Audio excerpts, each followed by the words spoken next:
Madam জি আসুন, বসুন এখানে। আমাদের আজকে ম্যাডাম জি এসেছেন। ম্যাডাম জি মানে চিনতে পারছো তোমরা? এটা হচ্ছে সঙ্গীতার মা। এনার সাথে পারছে আদায় কাজ করে, আদায় কাজ করার সম্পর্ক এনার সাথে আমার। হ্যাঁ একটুই দেবো। আচ্ছা খেয়ে দেখুন তো কেমন হয়েছে। হ্যাপি হয়েছে? কি দিয়ে রান্না হয়েছে? আচ্ছা প্রথম হচ্ছে বাঁধাকপিটা ভালো করে দেখো, প্রথমে আমি বাঁধাকপিটা ভালো করে ছাড়িয়ে ধুয়ে নেব কেটে।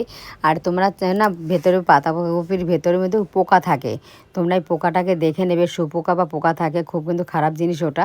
তোমরা আগে পাতাকপিগুলো ছাড়িয়ে ভালো করে দেখে নাও, তারপরে কেটে কুচি কেটে তারপরে একটু লবণ মাখিয়ে চটকিয়ে জলটা ফেলে দাও, যাতে যে গন্ধটা থাকে সেই গন্ধটা থাকবে না। আর এদিকে আমি কড়াই নিয়ে নিয়েছি, কড়াইতে আমি সামান্য তেল দিয়ে দিয়েছি।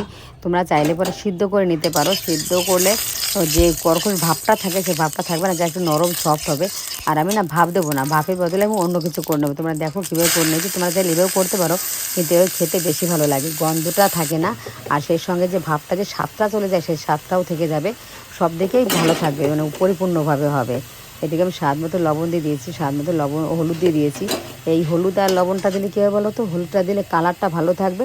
আর যে ফ্যাকাশে ফ্যাকাশে কালারটা হয় না সিদ্ধ করার পরে, সেই সিদ্ধ মানে কালারটা ভালো থাকবে।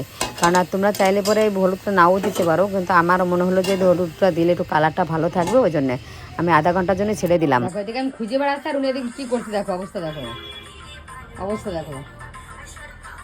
ঠিক আছে, আমি খুঁজে বেড়াচ্ছি আর উনি নেচে বেড়াচ্ছে এখান দিয়ে। দেখুন এখানে 3টে আমি ইলিশ মাছের মাথা নিয়ে নিয়েছি। আর মাথার যে মুখটা থাকে না, মুখটাকে তোমরা ফেলে দাও, আমি কিন্তু ফেলি না। কারণ আমার এই মাছের মাথার মুখটা যে একটু কড়া করে ভেজে চিবোতে বেশ ভালোই লাগে। আর ইলিশ মাছের গন্ধতে জানো যে ওর আর কিছু লাগে না, কারণ এই গন্ধটা হলে মনে হয় যে এক থালা ভাত খেয়ে নিই। যাই হোক ফানি, এবার আমি দেখো আমার ছেলে সকালবেলা ইলিশ মাছ নিয়ে এসেছি, ইলিশ মাছের ভাপাটা আলাদা হয়ে গেছে। আর আমি বললাম যে ইলিশ মাছের মাথার, সঙ্গীতা বললো মা এসছে যখন ইলিশ মাছের মাথাটাতে কিছু একটা করো, তাই ভাবলাম যে একটু বাঁধাকপিটা সুন্দর করে দিই। আর এদিকে আলাদা একটা পাত্র নিয়ে নিয়েছি, পাত্রতে আমি ইলিশ মাছের মাথাগুলো ভেজে নেব। অনেকে একটু ইলিশ মাছের মাথাটা না, ইলিশ মাছের কম ভাজা হলে ভালো খেতে পছন্দ করে।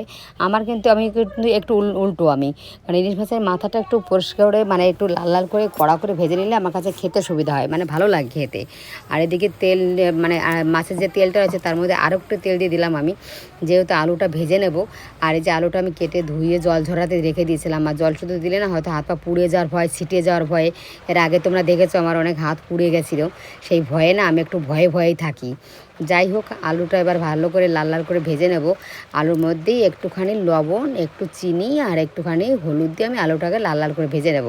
কারণ আলুটা চিনি দিলে না নরম সফট হবে, খেতেও বেশ ভালো লাগে। আর এ থেকে মশলা জন্য নিয়ে নিয়েছি ধনিয়া, জিরে, আদা।